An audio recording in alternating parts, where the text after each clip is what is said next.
Photo नहीं आ रही, photo इधर से करो ना, चलो पीछे ले जाओ।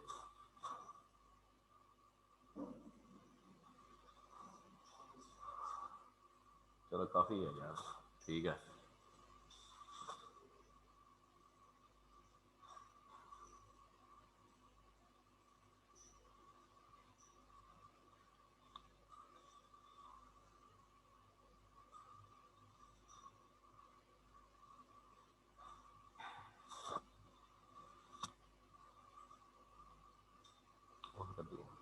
बिस्मिल्लाहिर्रहमानिर्रहीम।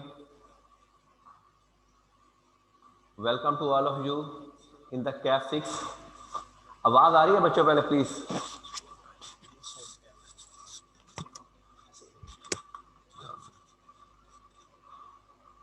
प्लीज रेज योर हैंड के आपको आवाज आ रही है।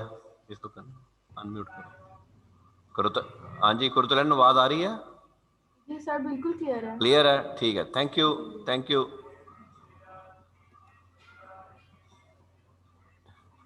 ये पीछे मुझे सब्जी वाली की आवाज भी आ रही है, म्यूट करो सबको।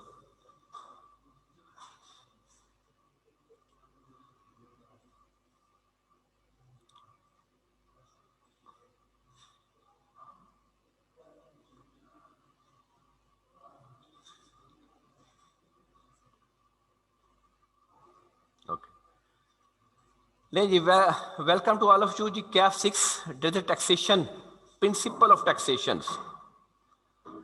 स्टार्ट करने से पहले 3 या 4 बातें मैं पहले डिस्कस करूंगा अबाउट द टैक्सेशन।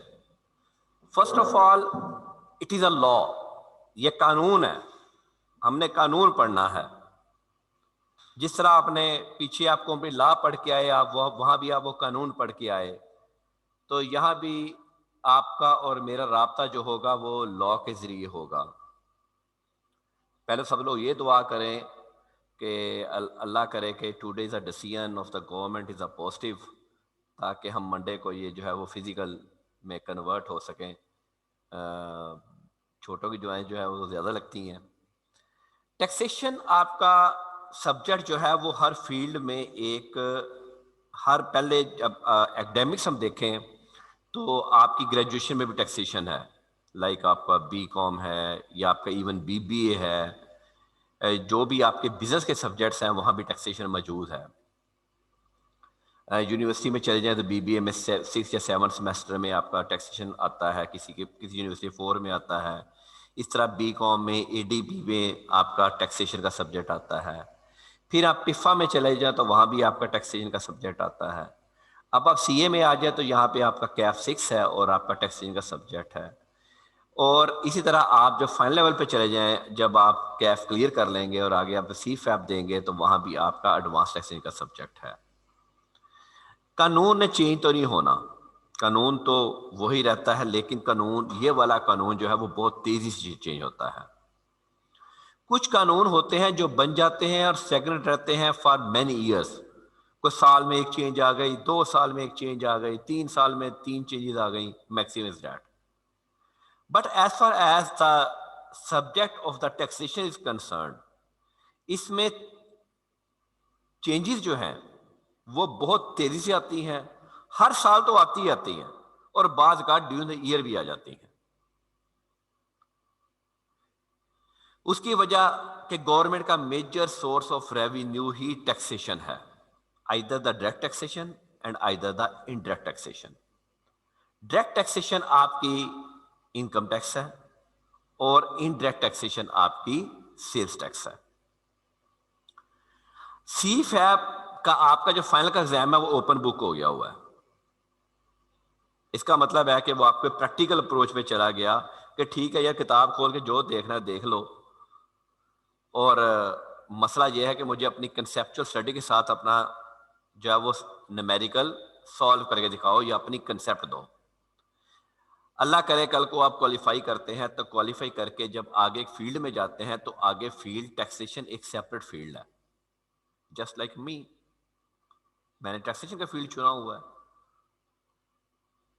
तो इसका ये मतलब तो नहीं है कि मैं कहता हूँ जी मुझे ऑडिट की बिल्कुल कंसेप्ट नहीं है, ठीक है, या मैं कहता हूँ जी मैं जी financial statement audit account sign off नहीं करता, नहीं, ऐसी बात नहीं है।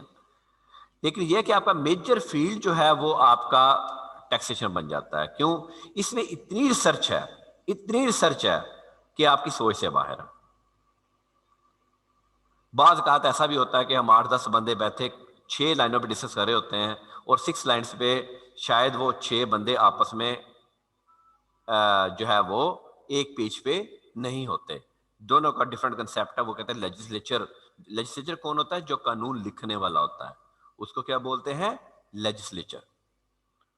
तो यहां भी पिछली 2 अटेम्प्ट से अगर मैं आपका कंपैरिजन करूं, आज से 4 साल में पीछे चला जाऊं टैक्सेशन के पेपर में, जब अब मैं आपके पेपर पे आ जाता हूं, इट कैरीज 100 मार्क्स। आपके 100 मार्क्स हैं जिसमें अगर मैं इन पेपर का कंपैरिजन करूं तो पिछले 4 साल से कुछ 50% को बुकिश नॉलेज था, बल्कि 60 से 70% बुकिश नॉलेज था, और 30 to 35% जो है वो आपका प्रैक्टिकल था।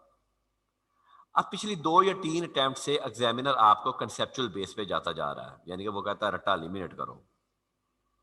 याद करने वाली चीजें हैं, ये नहीं मैं कहता कि याद करने वाली चीजें नहीं हैं, याद करने वाली चीजें हैं, लेकिन वो कुछ टेस्टिंग लेवल जो है वो कम से कम करता जा रहा है।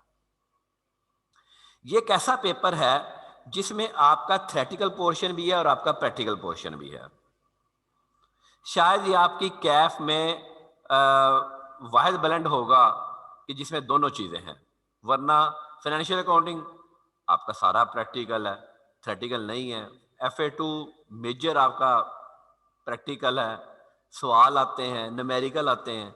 यहाँ आपके न्यूमेरिकल भी हैं और यहाँ आपके जो है वो आपका थ्योरेटिकल पोर्शन भी आता है। आपने एज ए न्यूमेरिकल पोर्शन भी है और एज ए थ्योरेटिकल पोर्शन भी है। न्यूमेरिकल यहाँ पे आपके तकरीबन 40 to 50 मार्क्स वो न्यूमेरिकल टेस्ट करता है। न्यूमेरिकल टेस्ट क्या करता है कि जी आपने किसी की इनकम निकालनी है, इनकम टैक्स। अगर मैं इसको पोर्शन पे जाना शुरू कर दूं तो इसके 3 हिस्से हैं जनाब। इसके जनाब एक हम पढ़ेंगे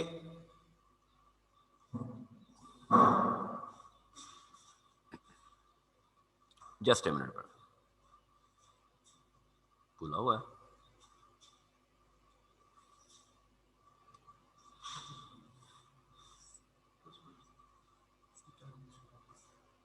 अच्छा ठीक है, मैं छोड़ दूँ फिर मैं ठहर जस्ट ए मिनट। ओके रहने दें। अच्छा जी, हम इसके अगर आप वेस की बात करना शुरू करें तो हम यहाँ पे आ जाते हैं। सबसे पहले हम यहाँ पे आ जाते हैं। यहाँ पे यहाँ पे आपका जो है ना जी, objective system, historical background, constitutional provisions of ethics, ये आपका यहाँ से 10 नंबर का टेस्ट होता है। 8 से जो है ना आपका टेस्ट होता है तकरीबन 10 नंबर का। ये आपके सारे के सारे थ्योरेटिकल है। ये अब हम स्टार्ट यहां से नहीं करेंगे, हम स्टार्ट करेंगे जनाब इनकम टैक्स से। हम स्टार्ट करेंगे आपका इनकम टैक्स से।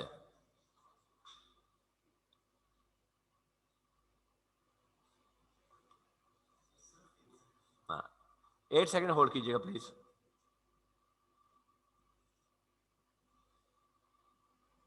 लिया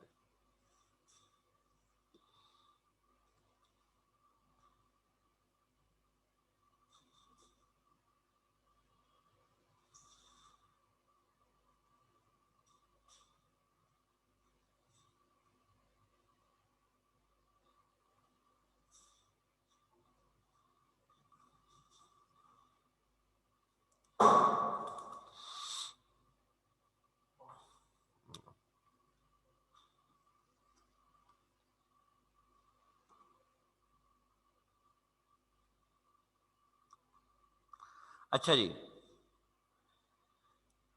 आप 3 हिस्से हम स्टार्ट करेंगे यहां से जनाब इनकम टैक्स से। इनकम टैक्स में आपके जो ऑर्डिनेंस है वो हम पढ़ेंगे दी इनकम टैक्स ऑर्डिनेंस। क्या पढ़ेंगे?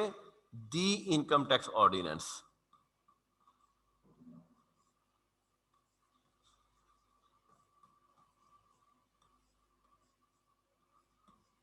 To 2001, the income tax ordinance 2001। इसकी हिस्ट्री देखेंगे, अभी आज तो नहीं देखेंगे। मैं जब भी कोई कानून आता है ना, तो कानून के साथ उसके रूल्स भी आते हैं। कानून के साथ उसके रूल्स भी आते हैं। इसी के साथ इसके रूल्स आए हुए हैं, दी इनकम टैक्स रूल्स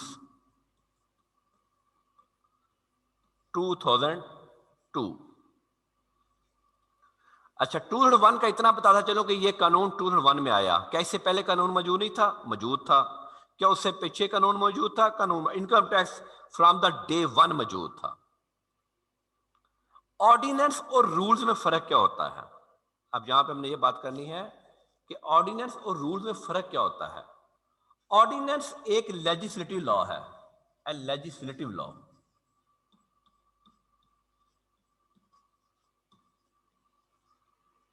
और ये एक प्रोसीजर लॉ है, प्रोसीजरल। लेजिस्लेटिव लॉ कानून है। कानून का मतलब कि जिस तरह कुरान पाक में हुक्म दिया गया कि नमाज पढ़ा करो, तो अल्लाह ताला ने यह कानून बना दिया, लेजिस्लेटिव लॉ है। नमाज पढ़नी कैसे है, यह हमें कुरान से नहीं पता चलता, यह हमें सुन्नत से पता चलता है। यह हजूर अकरम सल्लल्लाहु अलैहि वसल्लम के तरीकाकार से पता चलता है। तो वो क्या है? प्रोसीजर लॉ है। आपको बताया गया कि आप इंटर करके अगर आपके लाइक वो इंग्लिश में 75 मार्क्स हैं तो आपको वो एग्जम्पशन है। ये कानून में बता दिया गया, सीए ऑर्डिनेंस में बता दिया गया। अब उसकी एग्जम्पशन अप्लाई कैसे करनी है, उसका फॉर्म क्या है, वो उसके रूल्स में बता दिया गया। तो this is difference between the legislative law and the rules, procedure law and the legislative laws. इसी तरह सेल टैक्स का भी कानून मौजूद है और उसके रूल्स भी मौजूद हैं। अच्छा, एक बात मैं बड़ी इंपॉर्टेंट बताता चलूं। क्या मैं पहले थ्योरेटिकल पढ़ाऊंगा और फिर प्रैक्टिकल स्टार्ट करूंगा? नो। क्या मैं पहले सवाल करवा दूंगा फिर थ्योरेटिकल पढ़ा दूंगा? Answer is no. मेरा साथ साथ सवाल चलेगा, साथ साथ मेरा न्यूमेरिकल चलेगा, साथ साथ मेरा थ्योरेटिकल पोर्शन चलेगा, साथ साथ मेरा न्यूमेरिकल पोर्शन चलेगा। उसकी वजह यह है कि इसमें कभी भी आपका एक चैप्टर से पेपर नहीं आता। आपका जो पेपर की बात कर रहा हूं या न्यूमेरिकल की बात कर रहा हूं, न्यूमेरिकल कभी भी आपका एक चैप्टर से नहीं आता। 4 चैप्टर मिक्स करके एक न्यूमेरिकल बनता है, एक न्यूमेरिकल का ब्लेंड बनता है। और अगर आप छुट्टी करेंगे तो इसका मतलब है आपने वो पोर्शन दरमियान में स्किप कर दिया। अगर आपने वो पोर्शन स्किप कर दिया तो इसका मतलब है वो अब आपको आगे न्यूमेरिकल में अफेक्ट करता जा रहा है, आपको बात समझ नहीं आएगी। सेल्स टैक्स का न्यूमेरिकल अलग आता है। इनकम टैक्स में न्यूमेरिकल आपका दो तरह से आता है, वो बिल्कुल अलग आता है।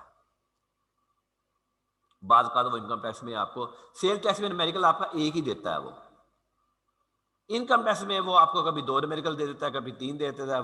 It depends upon the will of the examiner. तो मेजर पोर्शन जो है वो आपका 60 to 70 मार्क्स जो है that relates to the income tax. हम इनकम टैक्स स्टार्ट करेंगे, उसके बाद जनाब हम सेल्स टैक्स में इनकम टैक्स में हमें तकरीबन आपके कह लें कि आपके लगेंगे तकरीबन 2 माह से ज़्यादा, 2 से 2.5 माह तकरीबन आपके। अगर मैं इसको 100 लेक्चर में कन्वर्ट कर दूं तो 70 लेक्चर्स ही आपके इनकम टैक्स में लगेंगे, 20 to 25 लेक्चर्स आपके सेल्स टैक्स में लगेंगे, और बाकी जो है वो आपका थ्योरेटिकल पोर्शन है, वो 3 चैप्टर्स हैं, वो 4 या 5 लेक्चर्स में आपका कवर किया जाएगा। अब आप जरा इनकम टैक्स पे आ जाइए जरा।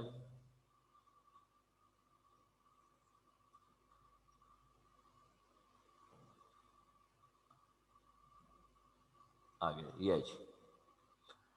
अच्छा जी, इनकम टैक्स में किसी भी कानून में डेफिनेशंस बड़ा इंपॉर्टेंट पार्ट होती हैं। डेफिनेशंस हम लॉ की पहले हम हिस्ट्री देखेंगे जनाब, फिर उसकी एप्लीकेशन देखेंगे। एप्लीकेशन से मुराद होगी कि जनाब कोई कि ये कानून अप्लाई किसके ऊपर होता है। क्या जी वो उसके ऊपर ट्रंप के ऊपर हमारा कानून अप्लाई होता है, या मैं कहूँ जी मैं यूके रह रहा हूँ साल से, क्या मेरे ऊपर अप्लाई होता है? क्या यूके का बंदा यहाँ को बिजनेस करता है उसके ऊपर अप्लाई हो रहा है? वह हम एप्लीकेशन देखेंगे साथ साथ। पहले हम हिस्ट्री देखेंगे, फिर हम एप्लीकेशन देखेंगे, and then we going from the start from the definitions. अच्छा, क्या डेफिनेशन आपको ऐसी है कि जैसे वो डेफिनेशन पूछे डिफाइन द फॉलोइंग जी, जिस तरह वो छोटे होते सवाल आते होते थे? नहीं, डेफिनेशन भी आपकी प्रैक्टिकल एस्पेक्ट के साथ आएगी। देन हम उसकी टैक्सेशन की बात करना शुरू करेंगे। हम बात करें income tax, means tax on income. पहले हम लोग डिफाइन करेंगे किसके ऊपर टैक्स लगता है, 3 स्टेप्स चलेंगे इसके। फिर हम डिफाइन करेंगे इनकम क्या है, फिर हम जाएंगे टैक्स के ऊपर। It's a step by step procedure. Start में जब मैं 3 या 4 लेक्चर पढ़ा लूंगा तो आपको बहुत सारी चीजें आपके दिल में क्वेश्चन क्रिएट होंगे, शायद मैं उनका जवाब ना दे पाऊं। ये नहीं कि मुझे आते नहीं है, लेकिन वो उनका जवाब होल्ड हो जाएगा।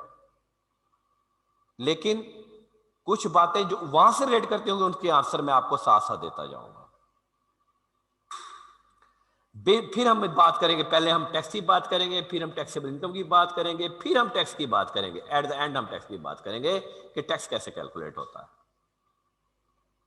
This is the main area. ये आपका मेन एरिया आपका न्यूमेरिकल का।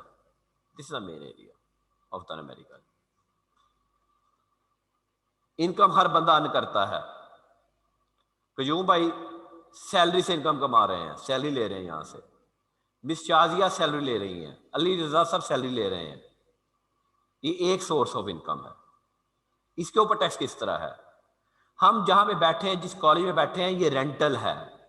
ये अपना कॉलेज नहीं है हमारा, इसका हम रेंट पे करते हैं। मैं पे करता हूं और दूसरा बंदा अर्न करता है। जो अर्न करता है इनकम टैक्स उसके ऊपर है, वो इनकम फॉर प्रॉपर्टी है।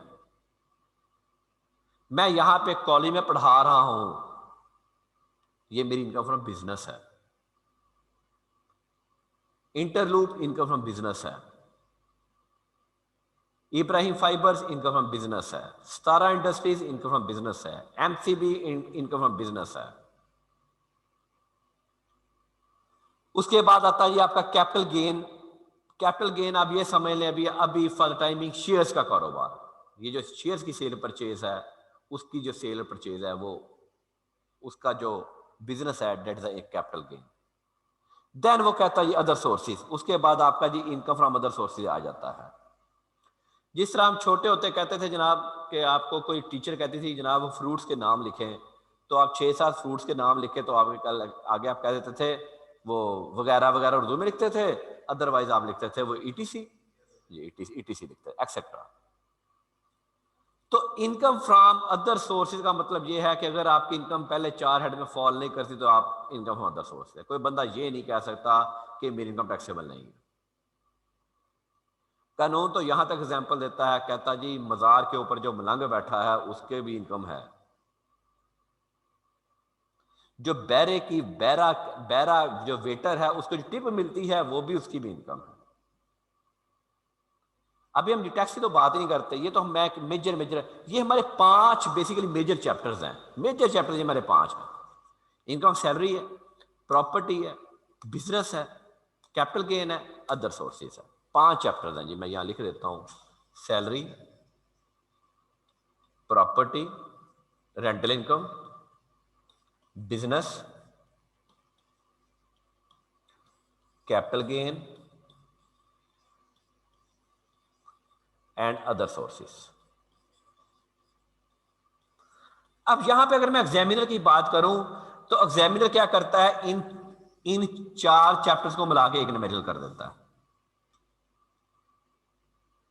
या वो बिजनेस को और इन तीनों को मिला के चैप्टर एक न्यूमेरिकल कर दे, या वो इन दोनों को मिला के एक न्यूमेरिकल कर दे। लेकिन जो मेजर है आपके, वो सैलरी अलहदा है और बिजनेस अलहदा है। वो सैलरी को बाकी 3 चैप्टर के साथ मिलाता है या बिजनेस को बाकी 3 चैप्टर के साथ मिलाता है। एग्जामिनर जो है 1 या 2 बार उसने बड़ा टेक्निकल क्वेश्चन इनकम प्रॉपर्टी का अलहदा दिया। क्या वो इनका इंडिपेंडेंट छोटा सवाल पूछ सकता है? बिल्कुल पूछ सकता है कि उसने सैलरी प्लस प्रॉपर्टी का क्वेश्चन पूछ लिया और ये न्यूमेरिकल उसने यहां से अलहदा पूछ लिया। लेकिन सिर्फ एक दफा आई कैप की हिस्ट्री में उसने सैलरी भी पूछा और बिजनेस भी मिला के पूछ लिया। अदरवाइज कभी उसने सैलरी और बिजनेस नहीं मिला के पूछा। यानी कि उसने मेन क्या रखा? मेन सैलरी रखा और मेन बिजनेस रखा। आमतौर पे एक दफा वो बिजनेस का सवाल आता है, एक दफा सैलरी का आता है। लेकिन भैया मर्जी है, वो मसलसल सैलरी का दे दे, वो मसलसल बिजनेस का दे दे।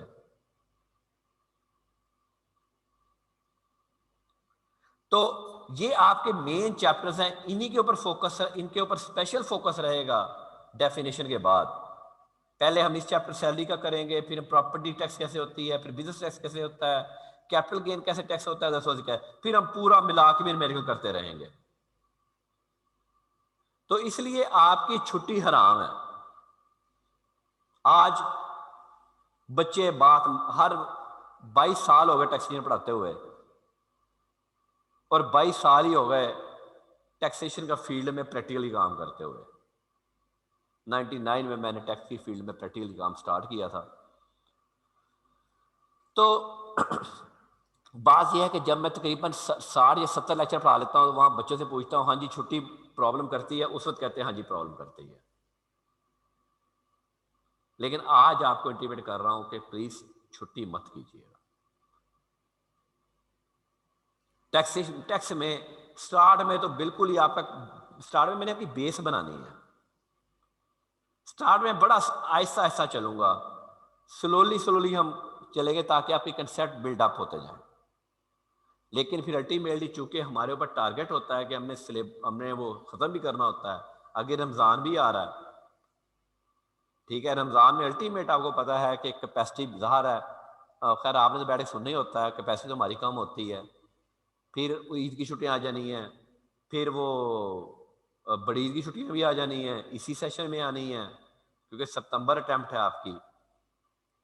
टैक्स में आपको इस अटेम्प्ट में अगर आपने डिसाइड कर लिया कि आपने टैक्स पढ़ना है तो बजट टैक्स में आपको जोर लगाना पड़ेगा। क्यों जोर लगाना पड़ेगा? अब सवाल मैं चाहूंगा कि आप इतना जोर लगाएं कि आप टैक्स इसी टर्म में पास कर लें। वाई? अगर आपने इस टर्म में टैक्स पास ना किया तो अगली टर्म में आपको टैक्स फिर दोबारा से पढ़ना पड़ेगा। उसकी वजह सुन लें, उसकी वजह सुन लें। बजट आ रहा है, ये बजट में जितनी चेंजेस आएंगी आपको मार्च टर्म में टेस्ट होंगी, सितंबर टर्म में टेस्ट नहीं होंगी। अभी आप सिंक्रोनाइज्ड हैं, अभी आप जो पिछली चेंजेस आ चुकी है आपने वही पढ़नी है। लेकिन अगर आप इसी टर्म में पास नहीं कर सके तो फिर आपको इवन न्यूमेरिकल चेंज हो जाता है। जाहिर है चेंजेस आते हैं, न्यूमेरिकल चेंज हो जाता है। तो यानी कि किसी भी बच्चे के लिए टैक्सेशन के लिए एक तरह का एक बजट पे 2 अटेम्प्ट्स आती हैं, एक बजट पे 2 अटेम्प्ट्स आती हैं, एक मार्च की एक सितंबर की। पिछले फाइनेंस एक्ट के हिसाब से, पिछले बजट के हिसाब से पिछली अटेम्प्ट गुजर गई, एक अटेम्प्ट सितंबर की आनी है। अब जो आपकी मार्च 21 की अटेम्प्ट होनी है वो आपकी नए बजट के साथ होगी। यानी आपका ईयर चेंज हो जाता है, आपका जो सरकार का साल है वो चेंज हो जाता है।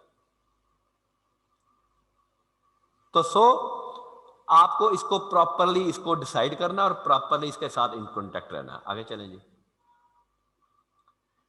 फिर जनाब हम, अच्छा कोई इनकम माफ भी है? हाँ जी, कुछ इनकम है जिसके ऊपर टैक्स नहीं है। जरूरी नहीं है गवर्नमेंट हर इनकम पे ऊपर टैक्स लगाए। उसको हम बोलते हैं एग्जम्पशंस, कंसेशंस, एग्जम्पशंस, कंसेशंस। फिर क्या इनकम होती तो कोई लॉस भी होता है? हाँ, सरकार कहती है हम आपका लॉस भी मानेंगे, फिर हम लॉसेस डिस्कस करेंगे।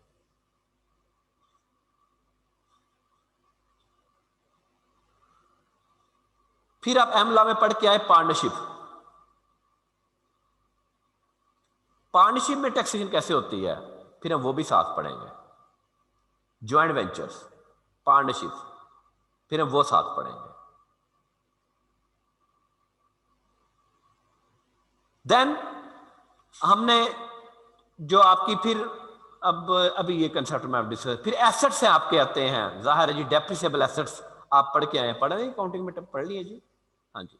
यहां भी हम डेप्रिसिएशन की बात करेंगे कि डेप्रिसिएशन एक तो अकाउंटिंग वाली होती है। अच्छा, एक बात यहां बड़ी इंपॉर्टेंट बताता चलूं, अकाउंटिंग वालों से बड़ी बड़ी लड़ाई होती है। लड़ाई नहीं होती, in with in the law लड़ाई होती है। उनकी इनकम और होती है, हमारी इनकम और होती है। हमारे अकाउंटिंग, हमारे taxation concept with respect to accounting और है, और वो अपने हिसाब से चलते हैं।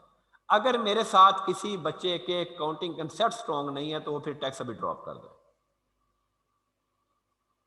यानी कि अगर उसने इंट्रो पूरी पढ़ी हुई है फिर मुझे कोई प्रॉब्लम नहीं है, लेकिन अगर कोई कहता है मैंने इंट्रो के 3 चैप्टर पढ़ लिया आज, लेकिन मैंने इंट्रो भी पढ़नी है और मैं टैक्स भी पढ़ना है, तो वो ना पढ़े। क्योंकि मेरे साथ अकाउंटिंग साथ साथ चलनी है, स्पेशली जब मैं इनको बिजनेस डिस्कस करूंगा तो इनको बिजनेस में मैंने अकाउंटिंग साथ साथ डिस्कस करनी है। आगे चलें जी। फिर हम बात करेंगे फॉरेन इनकम की। एक ही चैप्टर है जी, foreign income, foreign source income. कोई बंदा यहां भी कमाता है पैसे, कोई बंदा बाहर भी कमाता है, उसका क्या है। फिर मिनिमम टैक्स। मिनिमम टैक्स का मतलब ये होता है बेटा कि कम से कम इतना टैक्स गवर्नमेंट ने जरूर देना है, आपने जरूर देना है मिनिमम टैक्स, कि इससे आपकी जान खलासी हो ही नहीं सकती। कुछ गवर्नमेंट, वरना तो आपको पता है हमारी कौम झूठ बोलने बड़ी शेर है, वो हर बंदे कही जाए मुझे नुकसान हो गया, मुझे नुकसान हो गया, मुझे नुकसान हो गया, नुकसान हो गया, मैं टैक्स नहीं देना। तो यहां पे गवर्नमेंट ने कुछ सेशन ऐसे कर दिए जिसमें गवर्नमेंट ने कहा कि नहीं जनाब, यू हैव टू पे tax in any scenario. Means आपको नुकसान हुआ, आप नुकसान हुआ, आपने फिर भी इतना टैक्स देना है। तो ये गवर्नमेंट ने इसलिए रखा कि हमारी वो कौम का एटीट्यूड देखते हुए उन्होंने ये बात रखी कि आपने मिनिमम इतना टैक्स देना है, उसको हम बोलते हैं मिनिमम टैक्स। फिर क्या गवर्नमेंट ने आपसे रिटर्न्स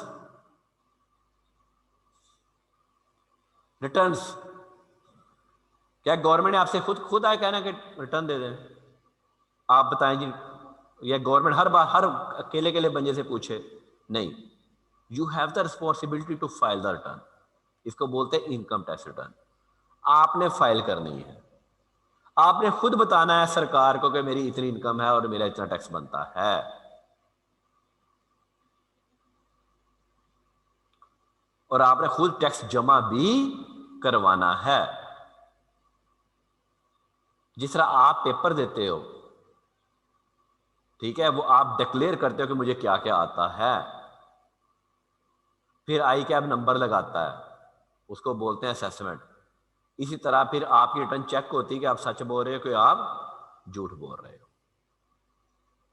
पहले डिक्लेरेशन आप देते हो, मसलन मैं अपनी रिटर्न खुद फाइल करता हूं।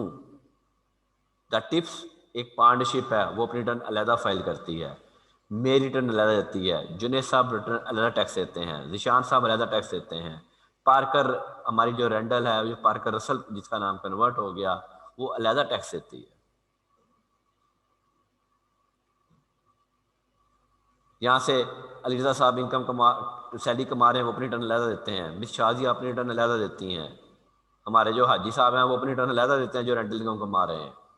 हर बंदा जो इनकम कमा रहा है उसने रिटर्न दे दी, सादा अल्फाज में। अभी मैं बिल्कुल सादा सादा अल्फाज में बात कर रहा हूँ। आगे चलें जी। हाँ, फिर हम पढ़ेंगे जनाब जी असेसमेंट। सरकार क्या करती है? सरकार कौन है? FBR। टैक्सी सरकार कौन है? FBR, federal board of revenue, जिसका हर शहर में ऑफिस है। जहां भी आप चले जाएं तो आप वो उधर आपका अलाइड हॉस्पिटल के सामने, तो डेट इज़ FBR। वहाँ पे कमिश्नर बैठता है, पूरा स्टाफ है, उनकी पावर्स हैं, वो क्या कर सकते हैं क्या नहीं कर सकते। तो वो फिर क्या करते हैं, जो मैंने डिक्लेयर दी असेसमेंट, वो फिर असेसमेंट करेंगे। देन है अपील्स। अपील्स का मतलब होता है कि मैंने कहा जी मेरा टैक्स 10 रुपये बनता है, वो जो अफसर कहता है लो तुम्हारे ऊपर 1 लाख रुपए टैक्स लग गया, सपोज वो कहाँ 10 रुपये कहाँ 1 लाख रुपया, तो क्या मैं आगे किसी फोरम पे जाके कोई अपनी सुनवाई कर सकता हूँ? सुनवाई का मतलब होता है कि दरख्वास्त दे सकता हूँ, जनाब मेरे साथ ज्यादती हुई है, गलत टैक्स लगा है। तो हाँ जी, लॉ कहता है बिल्कुल अपील्स। ठीक है जी, तो आप जो है वो अपील्स में जाके अपना आप बात भी कर सकते हैं।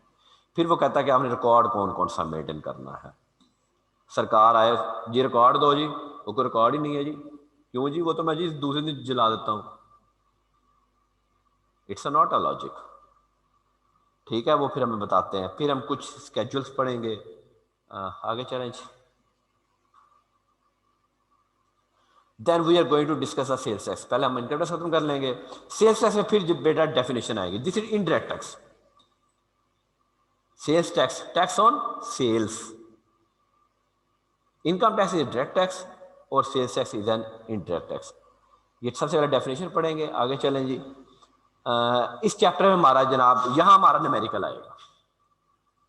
चैप्टर 2 हमारा सेल्स टैक्स कैसे डिटरमिन होना है, कैसे होना है, ये पूरा न्यूमेरिकल। अच्छा, सेल्स टैक्स का न्यूमेरिकल है, उसका फॉर्मेट एक जैसा है। वो चाहे क्योंकि वो सैलरी पे तो हो नहीं सकता, वो होता ही बिजनेस के ऊपर है। सेल्स टैक्स है ही बिजनेस के ऊपर। ना वो रेंटल पे है, ना वो कैपिटल गेन पे है, ना वो अदर सोर्सेज पे है, वो है ही सिर्फ बिजनेस के ऊपर। रजिस्ट्रेशन, आपने सेल्स टैक्स रजिस्टर्ड कैसे होना है, उसका रिकॉर्ड कैसे मेंटेन करना है आपने, और उसकी रिटर्न कैसे फाइल करनी है। पहले इस तरह इसका कानून है, ये फिर उसके रूल्स हैं। ये लेजिस्लेटिव लॉ है, और ये जो पोर्शन है आपका ये आपस में इंटरकनेक्टेड है बेटा। ये और ये आपस में इंटरकनेक्टेड है। ये न्यूमेरिकल है, सही, सारे का सारा न्यूमेरिकल है। ये आपके तीनों चैप्टर जो हैं वो आपके थ्योरेटिकल है। इस तरह डेफिनेशन भी आपकी थ्योरेटिकल है, लेकिन ये थ्योरेटिकल पोर्शन यूज होता है आपका प्रैक्टिकल के अंदर।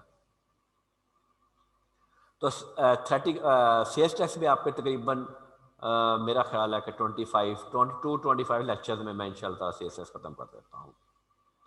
फिर आपके आखिरी 3 चैप्टर्स आ जाते हैं।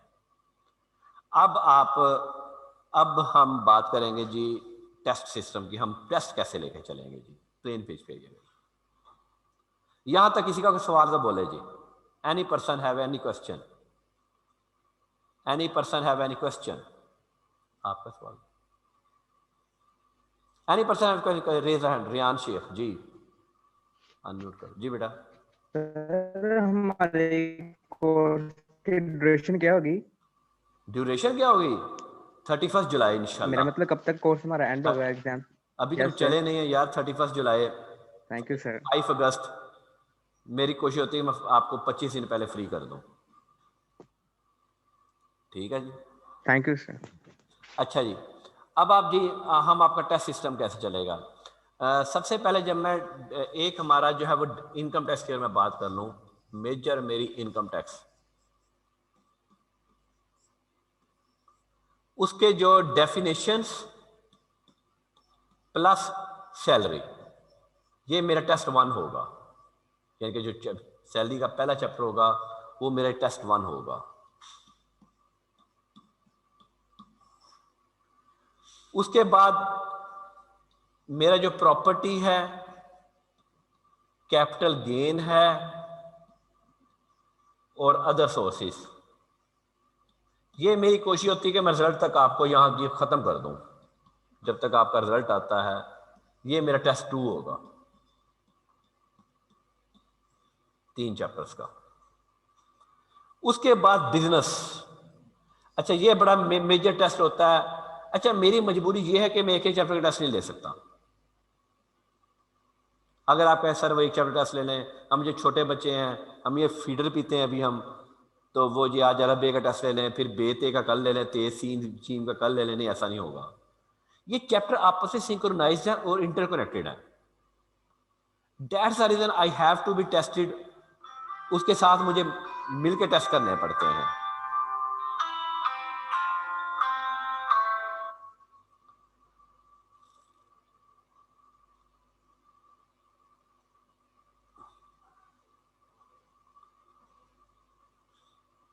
सो बिजनेस और यहां पे मेरे साथ एसेट्स,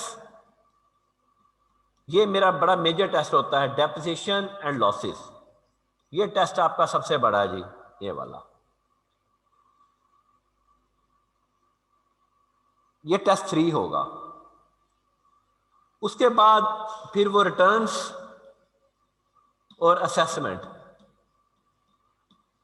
ये टेस्ट 4 होगा। और मिसलिनियस का आखिर पे मिसलिनियस चैप्टर कुछ है वो जो कंस्टिट्यूएंट, वो टेस्ट 5 होगा। 5 टेस्ट आपके इनकम टैक्स से बनेंगे।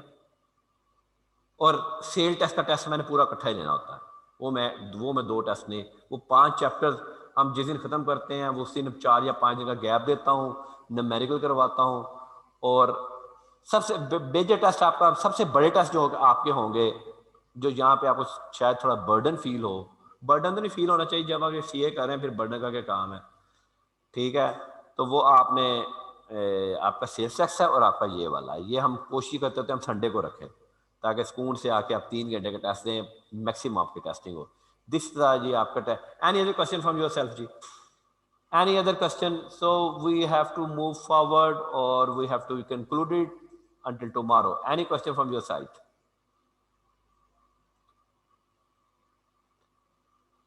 जिसका कोई इशू है वो, अगर सपोज किसी का कभी नेट का इशू होता है, वो बाकी 2 बंदे जहां बैठे हैं, बाकी आप आगे सब समझदार हैं। Any question from your side?